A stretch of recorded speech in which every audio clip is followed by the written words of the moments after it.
നമസ്കാരം. ഭാരത് ലൈവിലേക്ക് സ്വാഗതം. സർ, വന്ദേ മാതരം.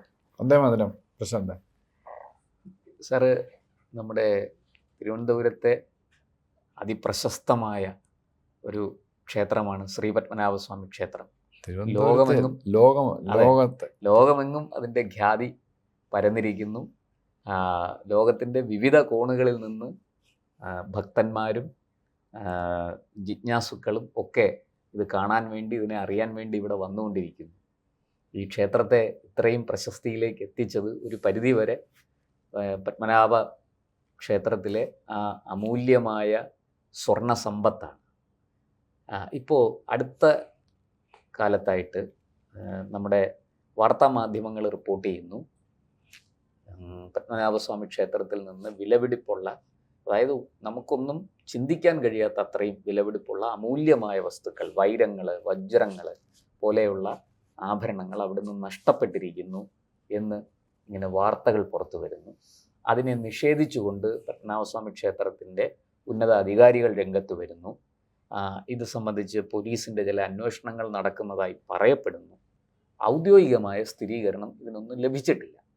പക്ഷേ ക്ഷേത്രത്തെ തകർക്കാൻ ചില ശ്രമങ്ങൾ നടക്കുന്നു എന്നാണ് ക്ഷേത്രം അധികാരികളും ഇതിൻ്റെ ഉടമസ്ഥരും ഒക്കെ പറയുന്നത്. ഭരണസമിതി ഉൾപ്പെടെയുള്ളവർ ഏതാണ്ട് ആ വാദത്തിലാണ്. പക്ഷേ മറുവശത്ത് ഇത്തരത്തിലുള്ള അനുഭവം, ഈ ക്ഷേത്രത്തിൽ നിന്ന് പലപ്പോഴും അമൂല്യമായ പല വസ്തുക്കളും നഷ്ടപ്പെട്ടിട്ടുണ്ട് എന്നുള്ളത് ചരിത്രമാണ്. അപ്പോൾ ഈ സാഹചര്യത്തിൽ പത്മനാഭസ്വാമി ക്ഷേത്രത്തെ സംബന്ധിച്ച് ഇന്ന് ഉയരുന്ന ഈ വിവാദങ്ങളിൽ എന്തെങ്കിലും കഴമ്പുണ്ടോ? ഇവിടുന്ന് ഈ അമൂല്യമായ വസ്തുക്കൾ നഷ്ടപ്പെട്ടിട്ടുണ്ടോ? അങ്ങയുടെ ഒരു വിശകലനത്തിൽ എന്താണ് ഇതിനെക്കുറിച്ച് പറയാനുള്ളത്? പ്രശാന്ത്, ഈ നമ്മുടെ പത്മനാഭസ്വാമി ക്ഷേത്രം ജപ്പാനിലെ മറ്റാണോ?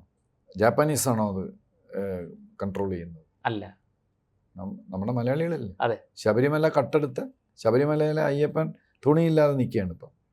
അതെല്ലാം കട്ടെടുത്ത അതേ ആളുകൾ ഇപ്പോൾ ഏറ്റവും ഒടുവിൽ സ്ഥിരീകരിക്കപ്പെട്ടു, സ്വർണ്ണം അവിടുന്ന് പോയി, സ്വർണ്ണപ്പാളികൾ മുഴുവനും. അത് എനിക്കതിലെങ്കിലും വിശ്വാസമില്ല. അതിനെ നശിപ്പിച്ചു പ്രശാന്ത്, അതിനെ മൊത്തം നശിപ്പിച്ച്. അതൊക്കെ ഫ്രോഡുലൻ്റ് ആയിട്ടുള്ള സംഗതികളാണ്. മറ്റേ ഇവരെടുത്ത് അയച്ച സാമ്പിളല്ലേ അവർക്ക് നോക്കാൻ പറ്റുള്ളൂ. ഇവർ പലതും അയച്ചില്ലല്ലോ, അത് പോയി, അത് തീർന്നു. ഈ നമ്മുടെ ഇവിടെ കേരള പോലീസ് നശിപ്പിച്ച ഇന്ത്യയിലെ ഏറ്റവും വലിയ theft, evidence buried 6 feet under, അതാണ് ശബരിമല. ശബരിമലയിലെ അന്വേഷണം. അപ്പം ശബരിമല അയ്യപ്പന് കേസ് ഞങ്ങൾ ഒതുക്കി. ഇനി അല്ലേ പത്മനാഭൻ. ഞാൻ അന്ന് ആ ചർച്ചയ്ക്ക് പോയിക്കൊണ്ടിരുന്ന സമയത്ത്, പ്രശാന്ത് ഓർക്കുന്നുണ്ടെന്ന് പറഞ്ഞു, ഞാൻ പല ആവർത്തി ഞാൻ പറഞ്ഞു, ഗുരുവായൂരും പത്മനാഭസ്വാമി ക്ഷേത്രത്തിനെ ഇത് അഴിച്ചുകൊണ്ട് പോകും, ഇപ്പോഴും അഴിച്ചു മാറ്റിക്കൊണ്ടിരിക്കുകയാണെന്ന് ഞാനന്ന് പറഞ്ഞിരുന്നു. പക്ഷെ നമുക്ക് തവളകളാണ്, തവളകൾക്ക് കരയാനേ പറ്റൂ. ക്രോം ക്രോം, മഴ പെയ്യിക്കുന്നത് ദൈവമാണ്. അപ്പം ശബരിമല കേസ് നശിപ്പിച്ച രീതി കണ്ടപ്പം ഇവർക്ക് കുറച്ചുകൂടെ കോൺഫിഡൻ്റ് ആയി. ഈ പത്മനാഭസ്വാമി ക്ഷേത്രത്തിൽ ഈ നടന്ന മോഷണം ശരിയാണെങ്കിൽ ശരിയാകാതിരിക്കാൻ യാതൊരു ന്യായവും ഇല്ല. ജാപ്പാനീസ് അല്ല, നമ്മളെ ആളുകൾ തന്നെയാണ്. അഴിച്ച് മാറ്റി എപ്പോൾ കൊണ്ടുപോയി എന്നുള്ളത്, ഇത് എങ്ങനെ പുറത്തു വന്നെന്ന് പറഞ്ഞാൽ. പിന്നെ വേറൊരു കാര്യം, ഇനി ഇത് ഡെഫിനറ്റായിട്ട് നടന്നു എന്ന് പറയാൻ ഞാനൊരു കാരണം, നമ്മുടെ രവതാ ചന്ദ്രശേഖർ സാറിൻ്റെ റിപ്പോർട്ടാണ്. ഇത് 6 മാസത്തിന് ശേഷം അദ്ദേഹം ഒന്നുമില്ലെങ്കിൽ അദ്ദേഹം ഭക്തനാണ്. ഒരിക്കലും ഈ ദേവൻ്റെ മുതൽ കക്കാൻ ഈ നമ്മുടെ ഇല്ല, രവതാ സാറ് കൂട്ടി നിൽക്കുന്ന ആളെന്ന് എനിക്കങ്ങനെ ഒരു ചിന്തയേ ഇല്ല. അത് അദ്ദേഹം ചെയ്യില്ല. അപ്പം അദ്ദേഹം അത് അദ്ദേഹത്തിന് അറിയാം ശബരിമലയിലെ പ്രശ്നങ്ങളൊക്കെ. നേരാമണ്ണം പഠിച്ച് അദ്ദേഹത്തിൻ്റെ മാർബിൾസ് എല്ലാം ഉപയോഗിച്ച് ഒരു അസസ്മെൻറ്റിലെത്തി. മോഷണം നടന്നു. ആ വിലപിടിപ്പുള്ള വൈരക്കല്ലെന്ന് വജ്രാഭരണം പോയി. അതിൻ്റെ കൂട്ടത്തിൽ എന്തൊക്കെ എങ്ങോട്ട് പോയെന്ന് ചോദിച്ചു കഴിഞ്ഞാൽ നമ്മൾ ഇത് പലതും കൂട്ടി വായിക്കണം. പിന്നെ കൊട്ടാരത്തിൽ എന്തോ സാധനങ്ങളൊക്കെ പോയെന്ന് പറഞ്ഞിട്ട് പോലീസ് അവിടെ ചെന്നപ്പോൾ ഞാൻ അറിഞ്ഞതാണ്. പോലീസ് അവിടെ ചെന്നപ്പോൾ അത് അയാളെ ക്വസ്റ്റ്യൻ ചെയ്യാക്കില്ല, പ്രശാന്തിനെ ക്വസ്റ്റ്യൻ ചെയ്യാൻ പറ്റില്ല, ഗോപാലകൃഷ്ണനെ ക്വസ്റ്റ്യൻ ചെയ്യാൻ പറ്റില്ല, അതെല്ലാം ഞങ്ങളുടെ ബന്ധുക്കളാണ്, നിങ്ങൾ മറ്റേ അപ്പുറത്ത് അങ്ങേരെ വേണമെങ്കിൽ ക്വസ്റ്റ്യൻ ചെയ്തിട്ട് എന്ന് പോലീസിന് ഡയറക്ഷൻ കൊടുത്തെന്നും കേൾക്കുന്നു. നമുക്കറിഞ്ഞൂടാ, അത് ശരിയാവാൻ സാധ്യതയുണ്ട്. അപ്പം അതും ഇതും എല്ലാം കൂട്ടി വായിക്കണം. പിന്നെയുള്ള വേറൊരു സംഗതി, എനിക്കുള്ള ഒരു വിഷമം, സങ്കടകരമായ കാര്യം, ഈ ഭരണസമിതി തള്ളിക്കളഞ്ഞെന്ന് പറയുന്നതിൽ യാതൊരു കാര്യമില്ല. അത് ശബരിമലയിൽ അവന്മാരെല്ലാം എന്തോന്ന് പറഞ്ഞെന്നുള്ളത് പ്രശാന്തിന് ഓർമ്മയുണ്ട്, പ്രേക്ഷകർക്ക് ഓർമ്മയുണ്ട്. ശബരിമലയിൽ ആദ്യം എന്തോന്നാണ് പറഞ്ഞുകൊണ്ടിരുന്നത്? ഒന്നുമില്ല, മറ്റാണ്, മറ്റേ വാസു ഗീസു എല്ലാം ഉണ്ടല്ലോ. അവന്മാരെല്ലാം പറഞ്ഞു, ഓയ് എന്തൊക്കെ ചുമ്മാ പറയണല്ലോ, അയ്യപ്പൻ ശപിക്കും എന്നൊക്കെ പറഞ്ഞിട്ട് എന്താ സംഭവിച്ചതെന്ന് കണ്ടു. അപ്പം അതേപോലെ ഈ ഭരണസമിതി പറയുന്നെന്ന് ഞാൻ കരുതുള്ളൂ. എന്താന്ന് വെച്ച് കഴിഞ്ഞാൽ, ഈ ശബരിമലയിലെ അതുമായിട്ടൊക്കെ ബന്ധമുള്ള ചില കക്ഷികൾ ഇതിനകത്തുണ്ട്, പത്മനാഭസ്വാമി ക്ഷേത്രത്തിനകത്തുണ്ട്. അപ്പം അവിടെ ഒക്കെ ചെയ്തിട്ട് ഞങ്ങളെ ആരും ഒന്നും ചെയ്തില്ലല്ലോ, എൻ്റെ ബന്ധുക്കളെയൊന്നും ആരും ഒന്നും ചെയ്തില്ലല്ലോ. അപ്പം ബന്ധുക്കൾക്ക് എങ്ങനെ ഇത് ചെയ്യണമെന്നറിയാം, മോഷ്ടിക്കണമെന്നറിയാം. അപ്പം വേണമെങ്കിൽ ഉപദേശം കൊടുക്കും. അപ്പം അങ്ങനെയുള്ളവരാണ് ഈ പത്മനാഭസ്വാമി ക്ഷേത്രം ഇപ്പം മാനേജ് ചെയ്യുന്നത്. അതാണ് അതിനകത്തുള്ള സങ്കടകരമായ കാര്യം. അപ്പം വൈദബായ്, ഞാൻ ഇടയ്ക്ക് എനിക്ക് ആവേശം കയറി. അന്ന് ശബരിമല പൊട്ടി പുറപ്പെട്ടില്ല. ഇവിടുത്തെ എക്സിക്യൂട്ടീവ് ഓഫീസർ പോസ്റ്റ്, അവിടെ IAS ഓഫീസറായിരുന്നു, അദ്ദേഹം പോയി കഴിഞ്ഞപ്പം പിന്നെ ഇത് കൊടുത്തു. ഞാൻ ആപ്ലിക്കേഷൻ കൊടുത്തു. ഞാൻ ഭയങ്കര കോൺഫിഡൻ്റ് ആയിരുന്നു. കാരണം ഞാൻ ശബരിമലയിൽ ഞാൻ ഇരുന്നു. മറ്റേ 18 വർഷം ലോകായുക്ത, മനുഷ്യാവകാശ കമ്മീഷൻ, വിജിലൻസ്, CBI ഇവിടെ എല്ലാം ജോലി ചെയ്ത എൻ്റെ എക്സ്പീരിയൻസ്. അപ്പം എനിക്കല്ലാതെ പിന്നെ ആർക്ക് കിട്ടും എന്നുള്ള കോൺഫിഡൻസ് എനിക്കുണ്ടായിരുന്നു. അപ്പോൾ എൻ്റെ കൂടെ കമ്പീറ്റ് ചെയ്ത പലർക്കും ഇതില്ല, ആൻറ്റി കറപ്ഷൻ എക്സ്പീരിയൻസ് ഇല്ല. ഞാൻ യുണൈറ്റഡ് നേഷൻസിൽ പോലീസ് എക്സ്പെർട്ടും കൂടെ ആയിരുന്നതാണ്. അത് ഞാൻ അവിടെ പോയി ഒരുപാട് പേരുമായിട്ട് മത്സരിച്ച് 10 പോസ്റ്റ് ഉണ്ട്. അതിലൊരു പോസ്റ്റ് തട്ടിയെടുത്ത ആളാണ് ഞാൻ. ആൻറ്റി കറപ്ഷൻ വർക്കാണ്. അപ്പം അങ്ങനെയല്ല, ഇൻ്റർനാഷണൽ എക്സ്പീരിയൻസും എനിക്ക് ഉണ്ട്, ദൈവം സഹായിച്ച്. അപ്പോൾ എനിക്ക് തരാതെ പിന്നെ ആക്ക് കൊടുക്കുമെന്ന് ഞാൻ വിചാരിച്ചിരുന്നു. അപ്പോൾ ഇതുമായിട്ട് ബന്ധപ്പെട്ട ഒരു ജഡ്ജുണ്ടായിരുന്നു. അപ്പോൾ അദ്ദേഹത്തിന് ഇതിനകത്ത് കീ റോളുണ്ട്. അപ്പോൾ പിന്നെ അദ്ദേഹത്തിന് എന്നെ അറിയാമല്ലോ, ഞാൻ എൻ്റെ ആക്ടിവിറ്റീസൊക്കെ അദ്ദേഹത്തിന് നന്നായിട്ടറിയാം. അപ്പോൾ ഞാൻ ഉറപ്പിച്ച് ഇതെനിക്ക് തന്നെന്ന്. അപ്പോൾ ഞാൻ പക്ഷെ അദ്ദേഹത്തിനൊന്നും പറയാനൊന്നും പോയില്ല. ഞാൻ ആപ്ലിക്കേഷൻ കൊടുത്തു. പക്ഷെ കുറച്ച് കഴിഞ്ഞപ്പം എനിക്ക് മനസ്സിലായി അവിടുത്തെ കാര്യങ്ങളൊന്നും പന്തിയല്ല, ഞാൻ അവിടെ പോകാതിരിക്കണതാണ് നല്ലത് എന്ന് പറഞ്ഞാൽ ഈ വ്യക്തികളെല്ലാം അവിടെ ഉണ്ട്. ഞാനിപ്പം പറഞ്ഞില്ലേ, ഈ ടൈൻഡഡ് ആയിട്ടുള്ള ആളുകളെല്ലാം അവിടെ ഉണ്ട്. അപ്പം അവന്മാരുമായിട്ട് ഞാൻ വീണ്ടും ശബരിമലയിലെ പോലെ അടി നടത്താൻ പോകണം. അതുകൊണ്ട് ഈ റിക്യൂസ്ഡ് എന്നൊക്കെ പറയില്ലേ, അതിൻ്റെ കൂടെ പിന്നെ വളരെ വേറൊരാളെ എടുത്തു. അപ്പം ഞാൻ വേറൊരു ഇതിനെല്ലാം ശേഷം ഞാൻ ഇദ്ദേഹത്തിൻ്റെ അടുത്ത്, ഈ ജഡ്ജിൻ്റെ അടുത്ത് ഞാൻ ചോദിച്ചു, സാറെല്ലാം കൂടെ എടുത്ത ആളെ സാറിന് നന്നായിട്ടറിയാമല്ലോ, അദ്ദേഹത്തെ എങ്ങനെയാണ് സാർ എടുത്തത്? എന്തായാലും അത് കഷ്ടമായിപ്പോയി. പിന്നെ എനിക്ക് താല്പര്യമില്ല, അത് വേറെ കാര്യം. അപ്പോൾ അദ്ദേഹം എന്നെ തോന്നി, അത് മറ്റേ സീനിയർ ഒരാൾ ഇവിടെ തിരുവനന്തപുരത്തുള്ള ആളാണ്, അയാളാണ് ഇവിടുത്തെ മൊത്തം കുട്ടീശ്വരങ്ങൾ ഉണ്ടാക്കുന്നത്. അദ്ദേഹം ജഡ്ജാണ്, ഹൈക്കോടതിയിൽ നിന്ന് റിട്ടയർ ചെയ്തത്. അത് അദ്ദേഹം പറഞ്ഞിട്ട് ഞാൻ പറഞ്ഞു, സാറ് എങ്ങനെ, എനിക്ക് അത്ര അടുപ്പം, ഞാൻ സാറിങ്ങനെ പറയാൻ തുടങ്ങി കഴിഞ്ഞാൽ കഷ്ടമില്ല. അയാൾക്ക് എന്താ കാര്യം ഇതിനകത്ത്? പത്മനാഭസ്വാമി ക്ഷേത്രത്തിൻ്റെ അങ്ങനെയാണോ തീരുമാനിക്കുന്നത്? സാറിൻ്റെ മാർബിൾസിനെ ക്വസ്റ്റ്യൻ ചെയ്യുന്നതല്ലേ, അപ്പോൾ സാറിൻ്റെ ഇൻറ്റഗ്രിറ്റിയെ ക്വസ്റ്റ്യൻ ചെയ്യുന്നതല്ലേ? അല്ലെങ്കിൽ സാറ് പറയണം, അത് ഗോപാലകൃഷ്ണൻ നിങ്ങളെക്കാളും എടുക്കാനാണ് മറ്റേ ആളെന്ന് പറയണം. പിന്നെ ഇതൊക്കെ കൊണ്ട് തന്നെ ഞാൻ ഒഴിവായത് എന്ന് ഞാൻ പറയുകയും ചെയ്തു അദ്ദേഹത്തിന്. അപ്പോൾ തൊട്ട് ഞാൻ ശ്രദ്ധിക്കാൻ തുടങ്ങി പത്മനാഭസ്വാമി ക്ഷേത്രത്തിൽ. അപ്പം നമുക്ക് ഒരുപാട് പോലീസുകാരൊക്കെ അവിടെ ഉണ്ടല്ലോ. പിന്നെ ഈ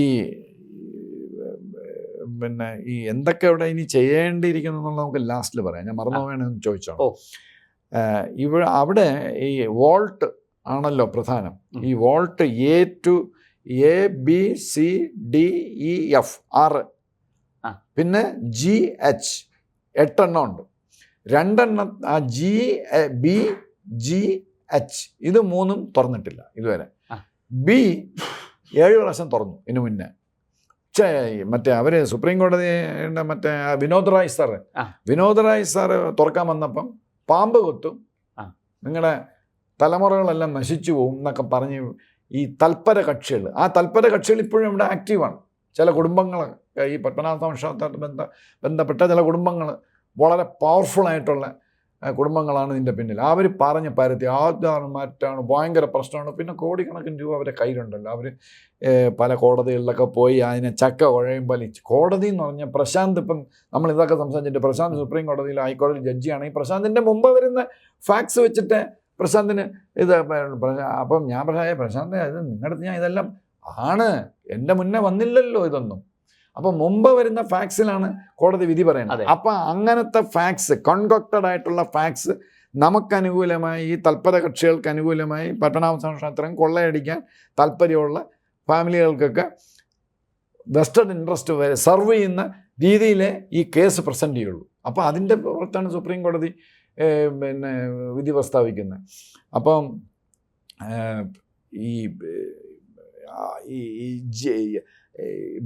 ബി നിലവറ തുറക്കുമെന്ന് പറഞ്ഞപ്പോഴാണ് ശവിക്കുമെന്ന് പറഞ്ഞത്, പറഞ്ഞ് പഠിപ്പിച്ചളഞ്ഞു. അത് തുറന്നു, അത് അവർക്ക് ഇഷ്ടം പോലെ തുറന്നു, 7 പ്രാവശ്യം തുറന്നു ഇതിനു മുന്നേ, ആ പ്രശ്നം വരുന്നതിന് മുമ്പ്. പിന്നെ ഇതെല്ലാം തുടങ്ങാനുള്ള കാരണം പ്രശാന്തിന് അറിയാമായിരിക്കും, പക്ഷെ പ്രേക്ഷകർക്ക് അറിഞ്ഞുകൂടെങ്കിൽ ഞാൻ ഒന്ന് പറയണം എന്തുകൊണ്ട് ഇതിന് പോയെന്ന്. ഈ സുപ്രീം കോടതിയിൽ അതിൻ്റെ ഫ്രണ്ടിലൊരു സ്വാമി താമസം ഉണ്ടായിരുന്നു, ആദിപ്രഗത്ഭനായ ഭയങ്കര പഴയ IPS. ഞാൻ അദ്ദേഹത്തെ പറ്റി ഒരു ബ്ലോഗും എഴുതിയിരുന്നു ഒരു 8 മാസം മുമ്പ്. അദ്ദേഹം നമ്മുടെ വെസ്റ്റ് ബംഗാൾ ഗവർണറായിരുന്ന IB ഡയറക്ടർ എന്ന നാരായണൻ സാറിൻ്റെ ബാച്ച്മേറ്റാണ്. അദ്ദേഹം എൻ്റെ പടിഞ്ഞാറേ നടയിൽ താമസിച്ചിട്ടുണ്ട്. അദ്ദേഹം ഭയങ്കര ഭക്തനാണ്. എന്നിട്ട് അദ്ദേഹം വന്ന് അദ്ദേഹം IPS കളഞ്ഞു, വളരെ ചെറുപ്പമായിരിക്കും IPS കളഞ്ഞു. എന്ന് സുപ്രീം കോടതിയിൽ അഭിഭാഷകനായിരുന്നു.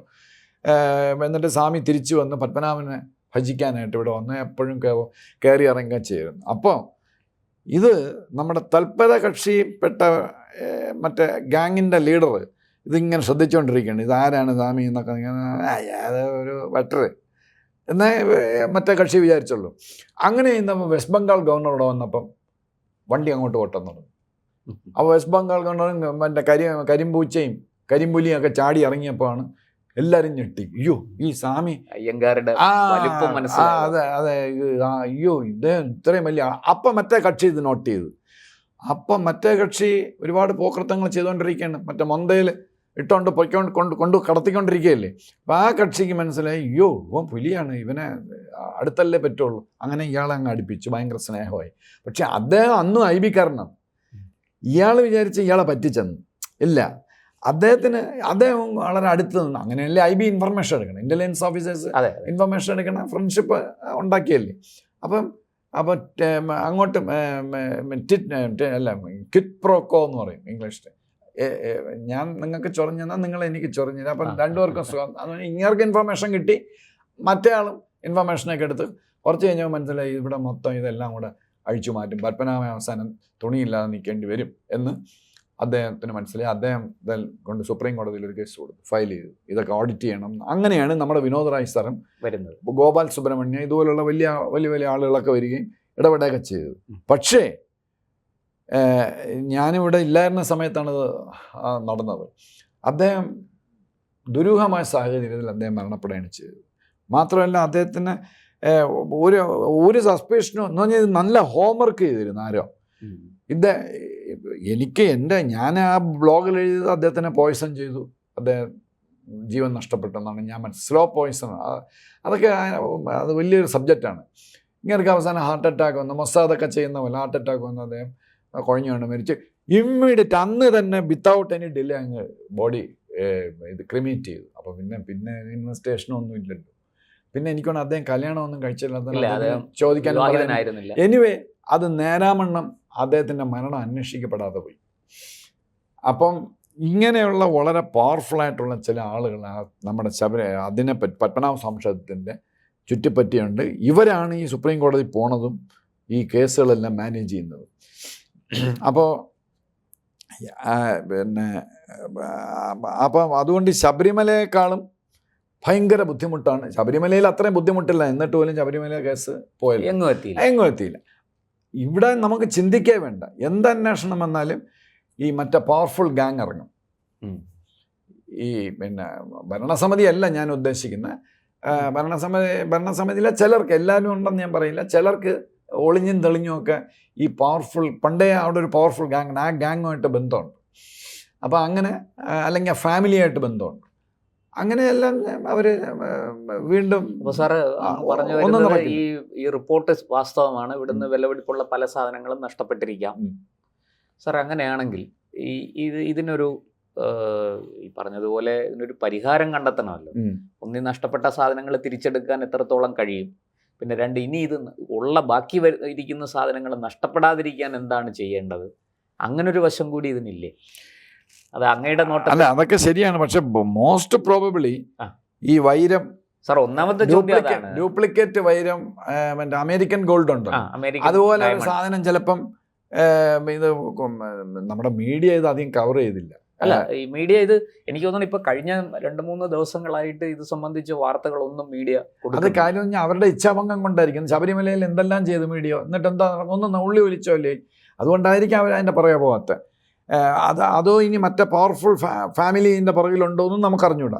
ഇവിടെ ഇപ്പൊ ED, പിന്നെ പിണറായി വിജയൻ മകള് എന്നൊക്കെ പറഞ്ഞു വലിയ വാർത്താ പ്രാധാന്യമുള്ള വിഷയം വേറെ കിടക്കുകയാണ്. അതെ, അല്ലല്ല, അത് കറക്റ്റ് അല്ല പ്രശാന്ത് പറയുന്നത്. അതായത് ഇംഗ്ലീഷിൽ ഇത് ഒരു റെഡ് ഹെറിങ് എന്ന് പറയും. റെഡ് ഹെറിങ് അതായത് പിന്നെ ഈ ശ്രദ്ധ തിരിക്കാൻ വേണ്ടി വേറൊരു ഇൻസിഡന്റ് ഉണ്ടാക്കാന്നുള്ളത്.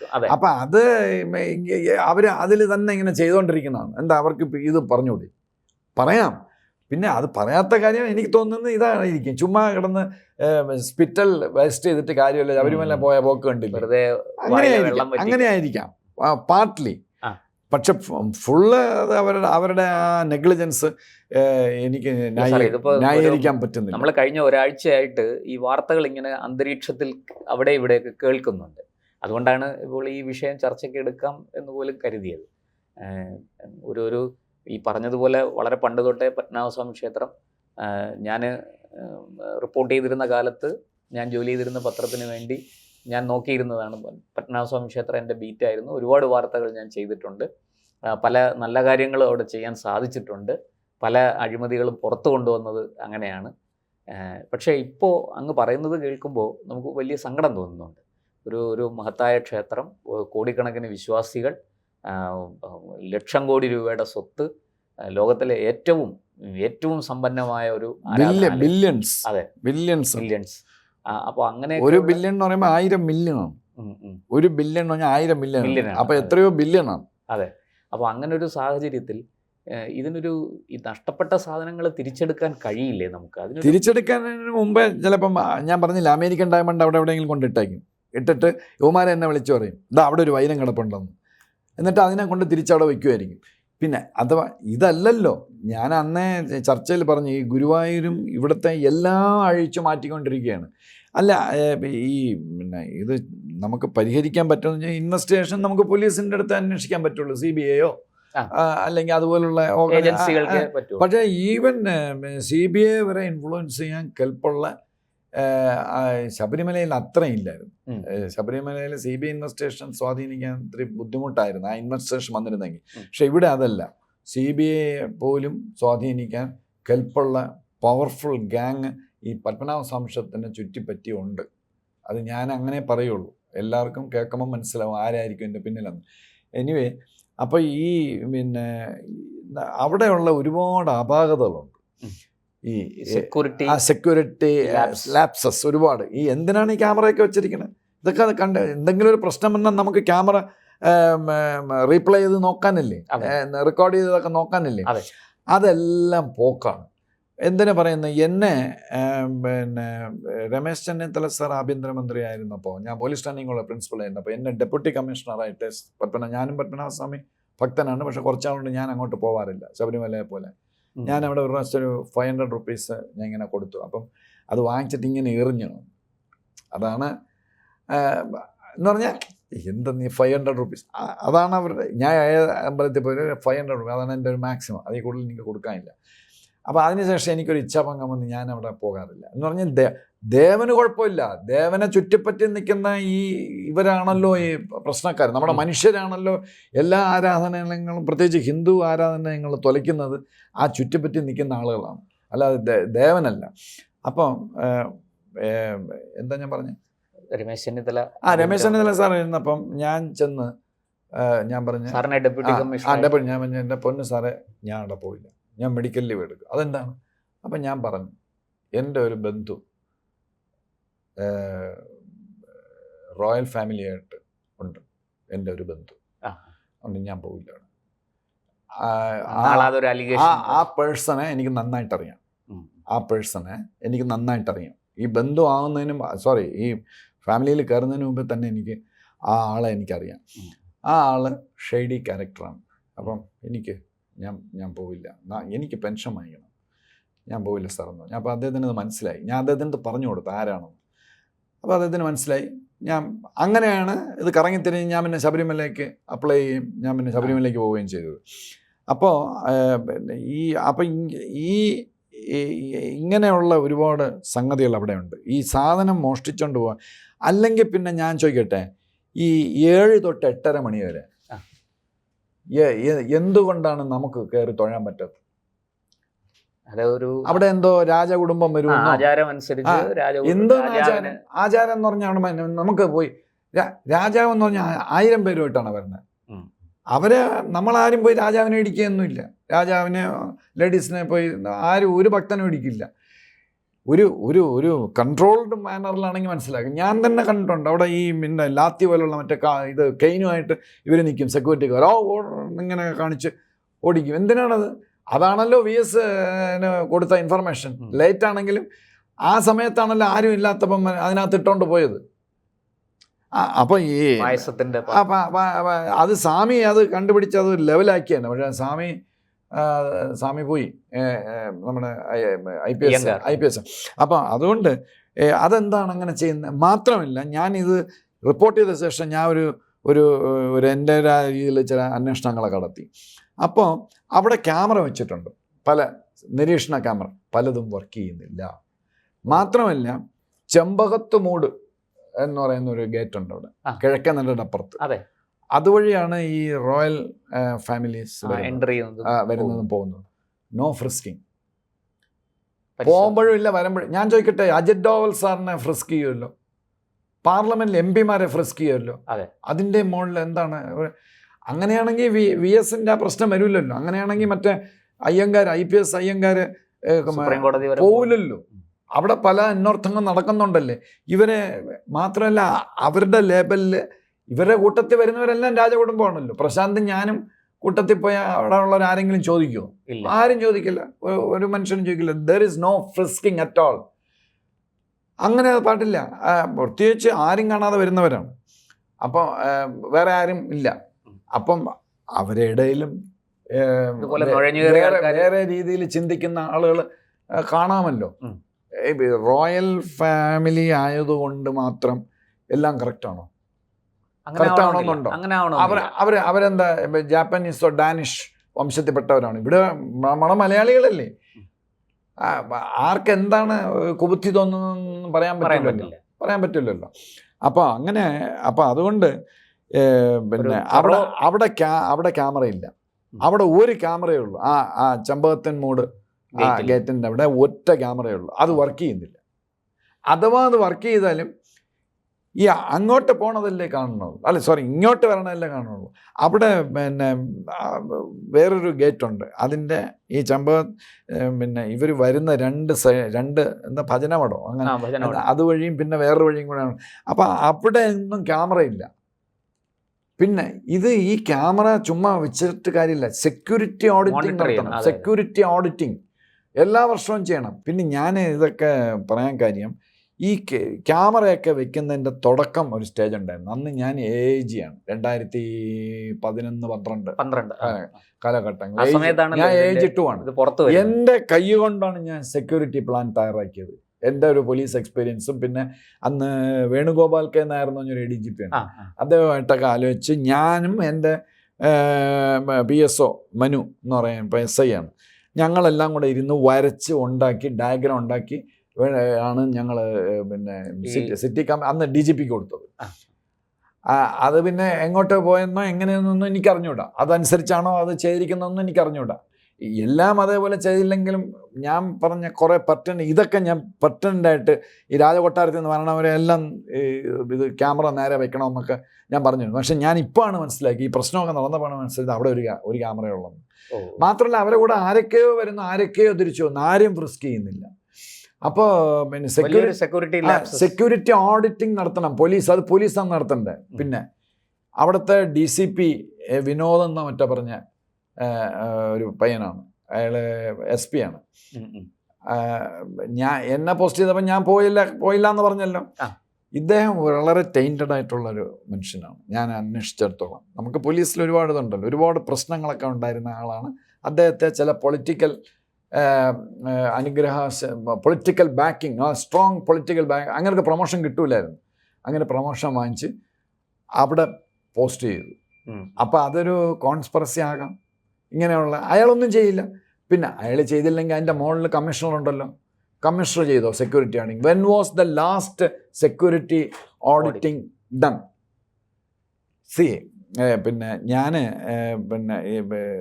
ഞാൻ സെക്യൂരിറ്റി SP ആയിരുന്നു എയർപോർട്ടിൻ്റെയൊക്കെ ചീഫായിട്ട്. അന്ന് IB വന്നിട്ടില്ല. അപ്പോൾ ഈ സെക്യൂരിറ്റി ഓഡിറ്റിംഗ് നമ്മൾ പലയിടത്തും ചെയ്യണം.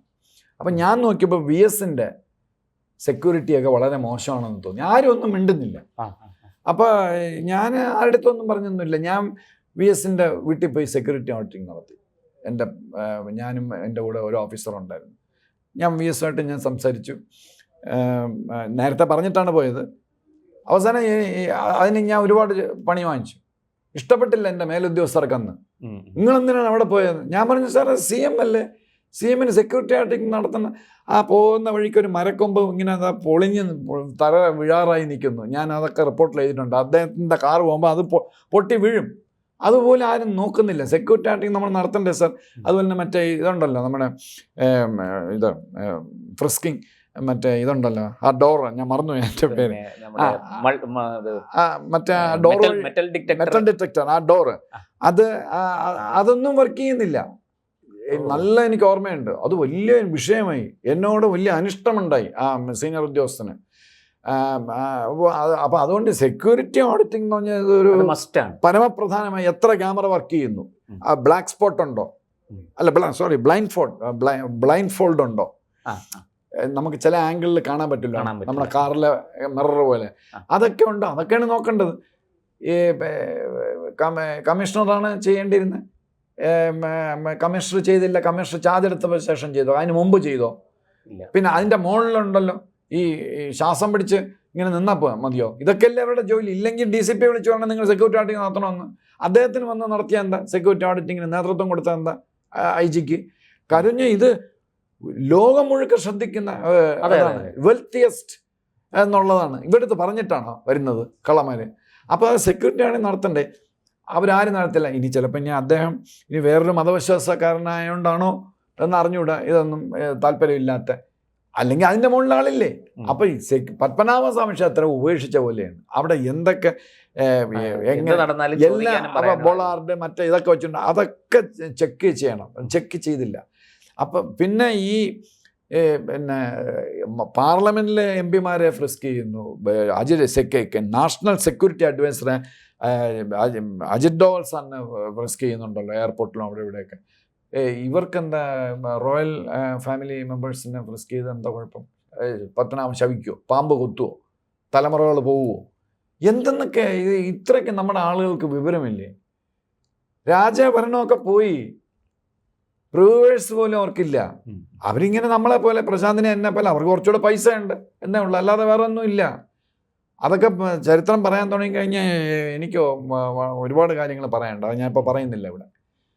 മനസ്സിലായി? അപ്പോൾ നമുക്കിത് ഇതിൻ്റെ ഒരു പരിഹാരം എന്നുള്ള നിലയ്ക്ക് അങ്ങ് പറഞ്ഞതുപോലെ ക്യാമറ എല്ലാം എല്ലായിടത്തും ക്യാമറ, പിന്നെ മൊത്തം ഈ നോ ഫ്ലൈ സോൺ ഉണ്ടെന്ന് പറയുന്നു, ഇല്ലെന്നും പറയുന്നു. I am not sure of it.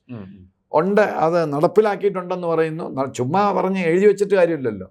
അപ്പോൾ ഇപ്പം എൻ്റെ അടുത്ത് ഞാനാണ് അവിടുത്തെ DC, അല്ലെങ്കിൽ ഞാനാണ് ഇവിടുത്തെ IG എങ്കിൽ എനിക്ക് എൻ്റേതായ അതിന് കയറി ഈ അഡ്മിനിസ്ട്രേഷനും മറ്റവരും ഒന്നും കയറി ഭരണമുന്നണിയൊന്നും തടയാനൊന്നും പാടില്ല. ഇത് പോലീസിൻ്റെ കാര്യമാണ്. ആ ഭരണം.